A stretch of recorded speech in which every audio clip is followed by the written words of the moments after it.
the Desi states of America.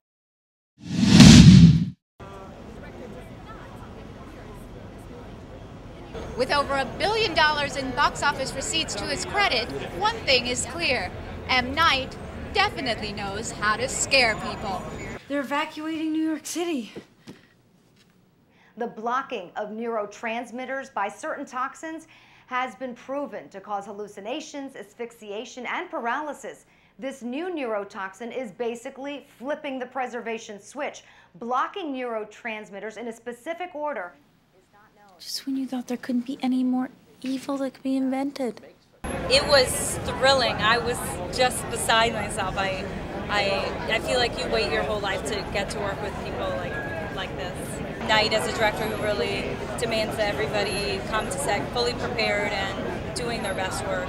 He is both able to create films that are entertaining and also interesting and make people think and filmically very different from the norm. Her name is Mrs. Jones, and she's a very weird, very strange person. And Zoe and Mark come to my house towards the end of the movie, and all kinds of odd things happen.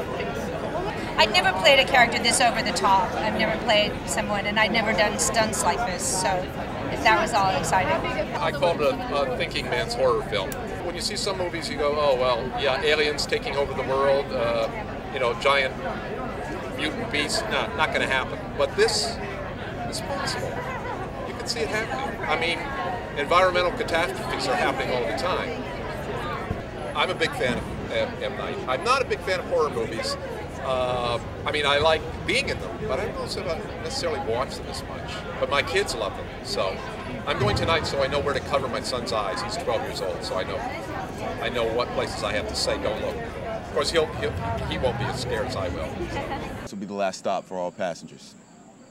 Well, hey, what do you mean? Where are we? Filbert, Pennsylvania. Filbert? Does anybody know where that is? Why are you giving me one useless piece of information at a time? What's going on? Hey, why would you just stop? You can't just leave us here. Sir, we lost contact. With who? Everyone. I've been a big fan of Knight's for a long time. I've been begging him for years to hire me. He finally wrote the script with me in mind, and it was also something that was presented a huge challenge. It's something I don't get to play that often. He's the most demanding guy I've ever worked with. He will drive you to the ground. But when he gets what he wants, he's elated, so it's a good feeling. I've never seen somebody more prepared and more focused, and the guy is just a machine. She got on a bus going to New Jersey. I want to talk to her. She got out. She's headed to the town of Princeton now. It was really fun, doing all the stuff and talking with everybody. Some of the scenes were scary, but then it's not real, so it's really cool working with it, stuff like that. Tell us, what was the experience like working in this film? I would tell you if I worked on this film. I kind of rolled out the carpet this morning. Oh, really? With some of my guys, yeah. Are you looking forward to watching it tonight? I'm always looking forward to watching it tonight.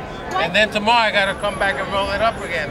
It was scary, and I guess knowing that it was going to be Knight's first really heavy, intense movie as far as the R rating and whatnot, it really gripped me because it's not something that people expect from Knight or see him doing. And so it was really exciting to have the opportunity to be a part of it, and I knew that I wanted to do it if I had the opportunity. So I think people they love his imagination, these magical worlds that you're taken to, where it's based in reality, but it's got a bit of imagination in it, just a bit of fantasy and wonder. And I think people really love going to the theater and seeing that, whether it's a scary movie or something dramatic or something lighthearted.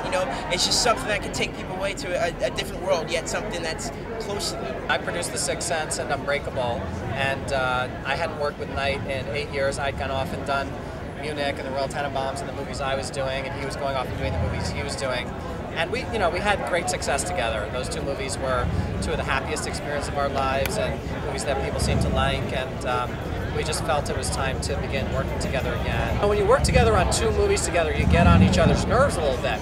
So we had kind of built up some stuff between each other that we were still always friends, but it was like, okay, if we're going to go to work together again, let's talk about this and let's talk about this. I think his basic idea for this movie was really intense. And the first draft of the script that I read before we started working together was super intense and like heavy duty. I'm very proud of him. I mean, he's very resilient. He stays true to form, to his ideas, and I love that. Each one's going to be different. It was really fun. In the year I wrote Sixth Sense, I wrote Stuart Little too, so I did kind of a variety of things. And now I'm making a PG movie for Paramount as my next movie. So it's fun. You got to use all the ratings. What do you want audiences to take away from the film? They should just have a great time. It's a B movie and it's so scary. If you want, if you're on a date, you want, if you want to take it to the end, with the girl, you're just about to hook up with the girl. This is the movie to go to. This is the one she'll grab you and you'll be like, oh, I got this, honey. The Desi States of America.